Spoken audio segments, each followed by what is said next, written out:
Hey guys, how are you all feeling today? Because I'm really feeling embarrassed. I am embarrassed to show you my drift car and the state it is in. It has just been standing here for the last 8 months without moving an inch.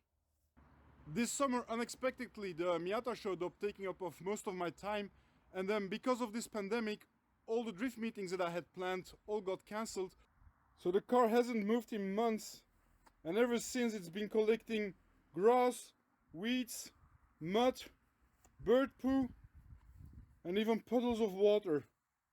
But that's not the worst part. So let me show you what I discovered this morning when I tried to start her up for the first time after a long hibernation. So I hooked up the battery, started up the car to find out that my battery light is just staying on. What confuses me even more than just this battery light staying on is that the Nismon is just showing me a battery of 11 volts, which normally is too low. I always had it around 13 volts. And I even got a message from time to time that the battery level is getting too low. Now, a quick final check of this all.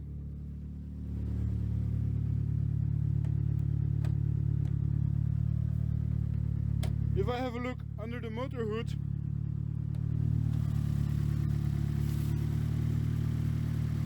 crazy thing is, when I take off the battery, the engine just stalls, which is totally not normal unless you have a broken alternator. Yup, another problem in drift paradise.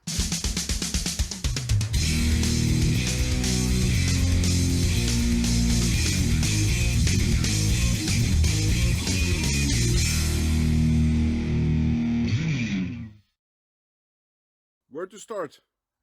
I know the alternator is located all the way down at the bottom of the engine, somewhere in there. You cannot even see it yet.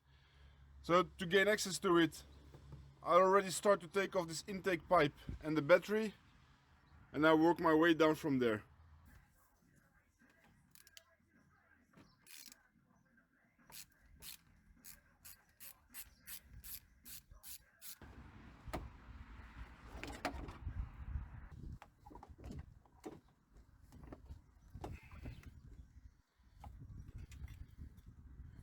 It's really crap. So the alternator is all the way down there, and then you still have all these hoses, these radiator shrouds, everything around here. It's just not reachable like this. I was so happy to work on the Miata, where I had so much place around everything, but this car is worse than Tokyo Station. It is so crowded. So I guess the easiest way is the way with the most work. Drain all the water out of these pipes, get the pipes out, get the radiator shroud out, and get the radiator in front out, and then we should have easier access.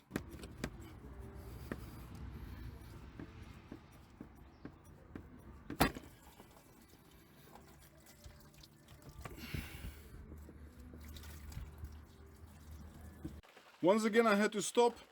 It started raining very hard and the world is really going crazy. Look at this. On this side you have dark clouds, and on the other side it's just a blue sky. What the hell is this? The last thing I did was getting this water hose off, and it might have brought me some good news, because as you can see it now, it created me a lot of more workspace. So maybe I don't need to get the shroud and the radiator off. On the opposite side, what is really now bothering me is that the pivot bolt that is all the way down on that holds the alternator in place is fixed on the other side. I cannot get it off from this side, so I need to get underneath the car. You can say, luckily I have a bridge, but look at this.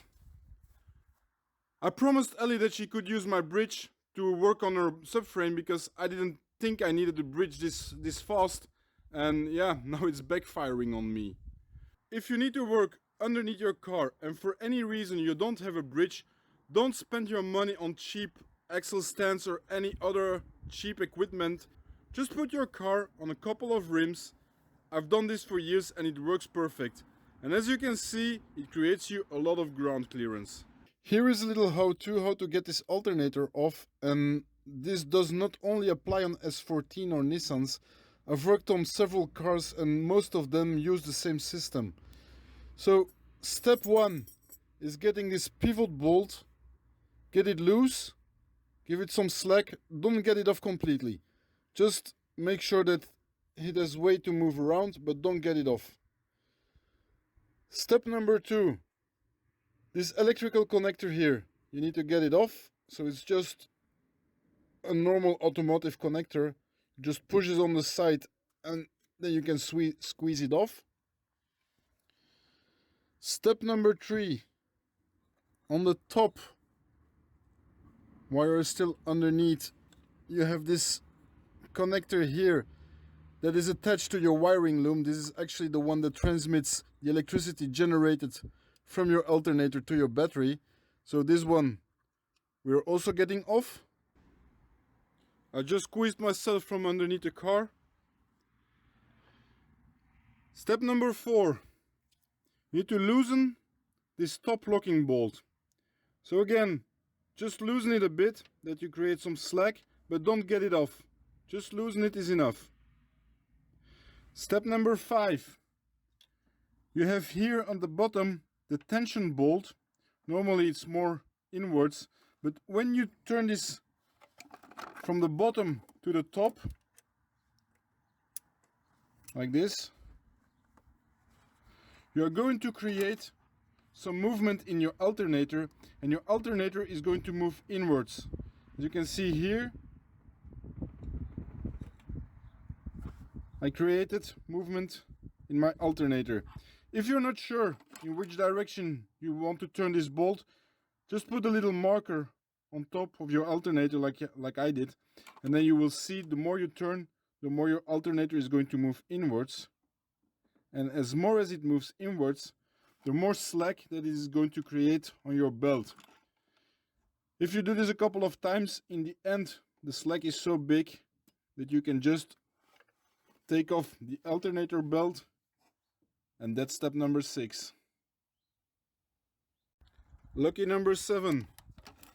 Get this bolt off on top of the bracket that holds your alternator in place.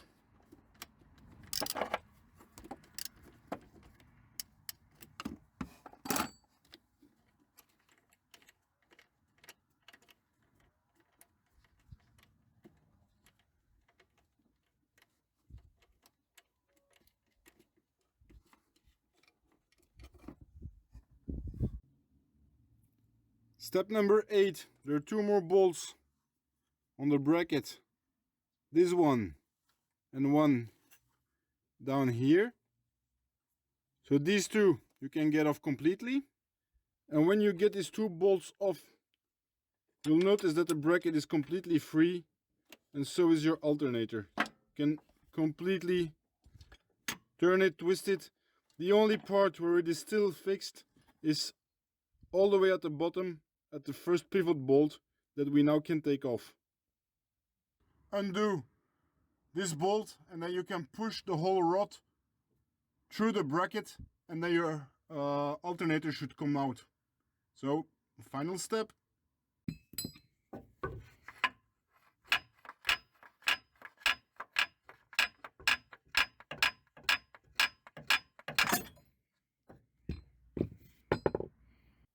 Okay guys, here it is. I got the alternator out. Now with the subframe underneath, there was just not enough space to get it out from there. So I ended up doing what I was trying to avoid to do all day, meaning getting the radiator and the shroud out, but there was just no other way. I didn't film it because there was just too much swearing going on, and I want to preserve you from that. But that brings us to point number 10. Grab yourself a beer and chill the rest of the evening.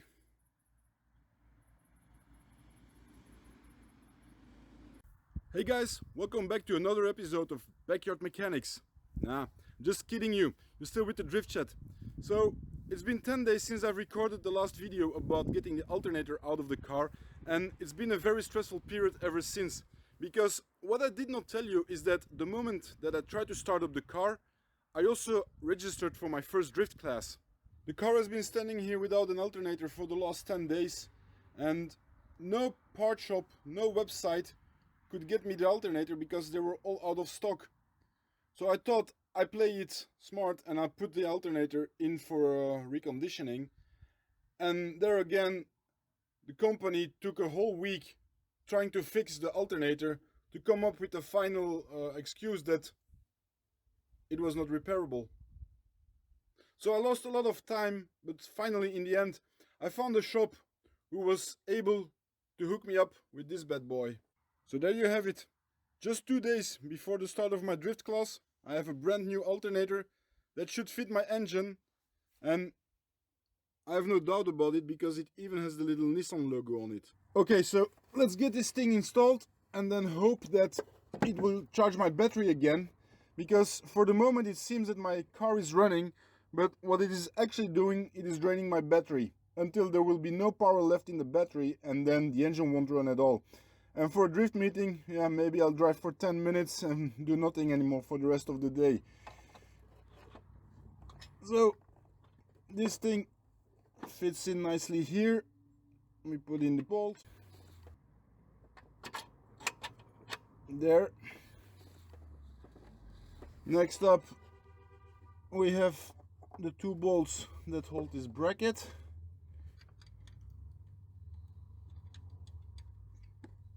Just need to find the right holes.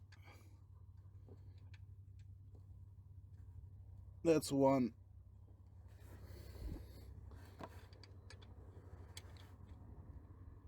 That's 2. And then there's a 3rd one on top of here.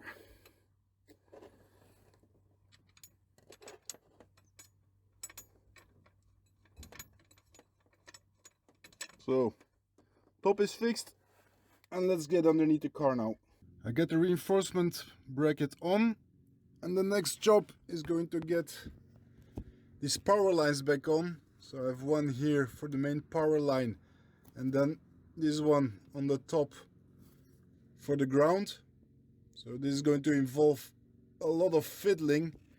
And then I also noticed when I got everything off that Nissan attached this little feller in between. The purpose of this device is to get out all the static electricity and the electrical noise generated by your alternator, just to get it out of your electrical circuit. If you don't install it, you might end up with your radio whining together with the RPM of the alternator. I don't have a radio in this car, but with all the sensors in the car, I'm still going to reinstall it, just to be sure that the static electricity is not going to influence them. The installation is easy. It's just installed to the positive pole and the negative pole of the alternator, just on the same points, on the same contacts where you attach the cable looms. So the struggle was real. It took me a whole war to get this electrical wire attached to the alternator, but finally it's done. So everything on the alternator is... Oh no, wait, there's still one thing I need to do. Getting this big connector back in there. There. So everything for the alternator is done. The only thing I still need to do is attach the belts. Now, there's something else on these belts that I want to show you. When do you need to change them? If you flip them over and you squeeze them and you see all these cracks, that's the moment you need to change them, because these ones are going to snap one moment or another. Stupid thing, I cannot just change the one from the alternator because it's behind the one from the power steering, but I guess it's a good thing to change them both while we're at it, and I already bought them. So let's get these in. So the sky is really getting dark again. I think I should wrap it up because we're going to get some rain on our face. And let's continue tomorrow.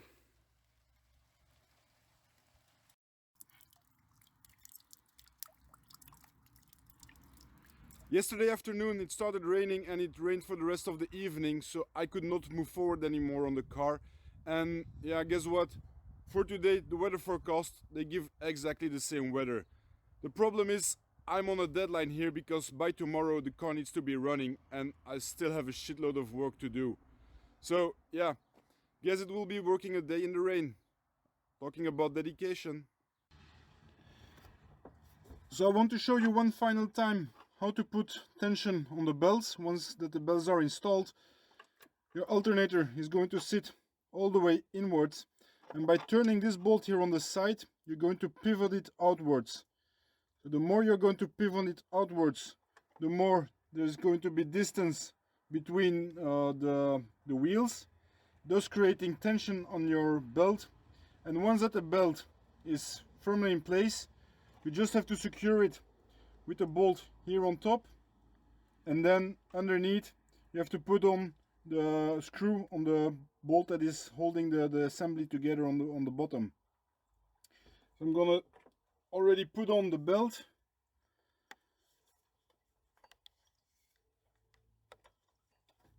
So like this, and it slides over on this side.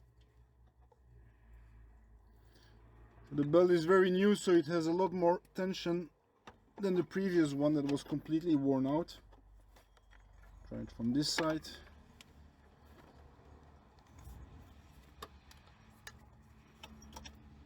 So the belt is on.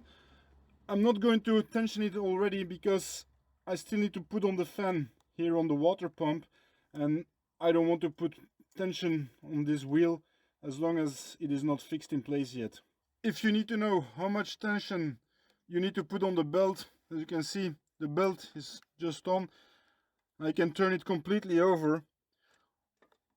The right tension for the belt should be approximately, when you can turn it, 1/4, not more than this. Something I was still able to do yesterday evening was to figure out how to get the tension of this power steering belt, because I could not find it, and actually there's a little curve bit. So the real trick is the pivot bolt that pivots the whole assembly of the power steering is hidden behind this wheel. So what you actually need to do is turn your crankshaft until the bolt shows up in between the holes in the wheel, like it is there. From there on, it's just the same way as the alternator. You just loosen the bolt, and then wait, I get the wheel off to show you better. First, this belt back off.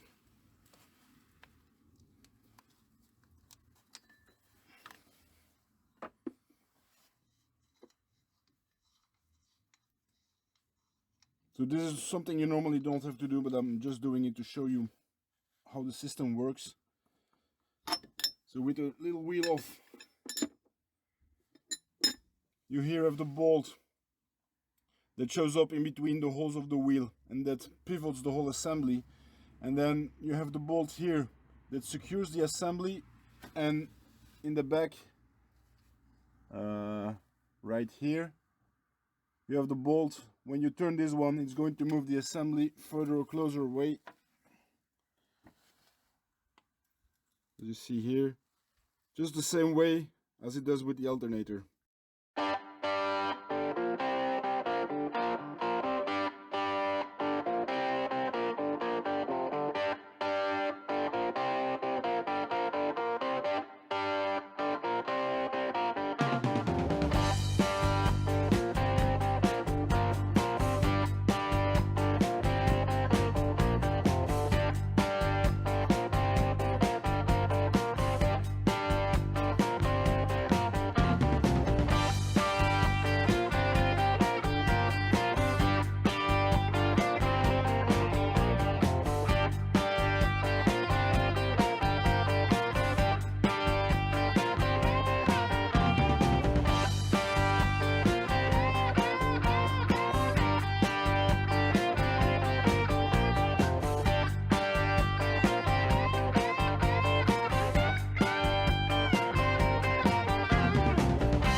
Yes, I made it. So it might not be the cleanest engine bay you have ever seen in your life, but what is important is that the car is, or I hope will run, and that it will offer me some seat time. If you want to see a clean engine bay, I promise you I'll make a project one day with a clean engine bay. We're back where I started this video 2 weeks ago, inside of the car, and I hope that this time the car will be in better health. Without a running engine, the Nisman is showing me a battery of 11.5 volts, and as soon as I start the engine, the alternator should be starting to feed the battery and the voltage should go up. Let's have a try.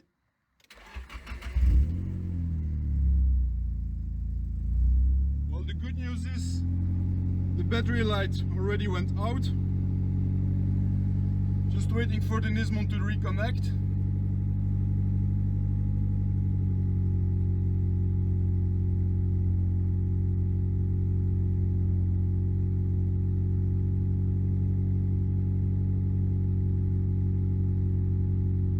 Should be there in any minute. Starting.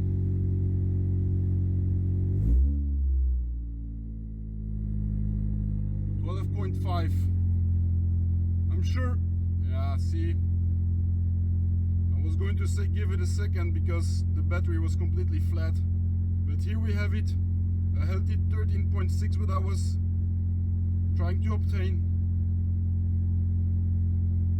So guys, yes, tomorrow we go drifting. That's it for today's video. The engine is running, the alternator seems to be doing its job. I think the car is ready for tomorrow. I'm just going to fiddle around a bit and get the car completely checked up and cleaned up. And if you don't want to miss out how my first track day is going to be tomorrow, be sure to like and subscribe to the channel, and then we'll see us tomorrow. Oh, wait, one more thing.